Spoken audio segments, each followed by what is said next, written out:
بسم اللہ الرحمن الرحیم۔ آج کا ہمارا ٹاپک روزہ اور قرآن مجید شفاعت کریں گے۔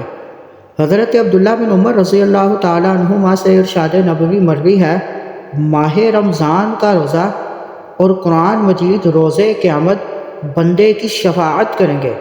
روزہ عرض کرے گا، اے میرے رب، میں نے دن کے وقت اسے کھانے اور خواہشات سے روکے رکھا اور اس کے حق میں میری شفاعت قبول فرما۔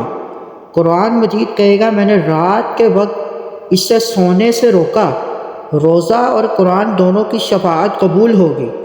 بندہ روزہ کی شفاعت کا حقدار تبھی ہے جب وہ روزہ رکھ کر اپنے تمام اعضائے بدن کو گناہوں سے دور رکھے، اور قرآن مجید کی شفاعت حاصل کرنے کے لیے ضروری ہے کہ تراویح کی صورت میں قیام اللیل اور کما حقہ تلاوت قرآن کریم کا اہتمام کیا جائے۔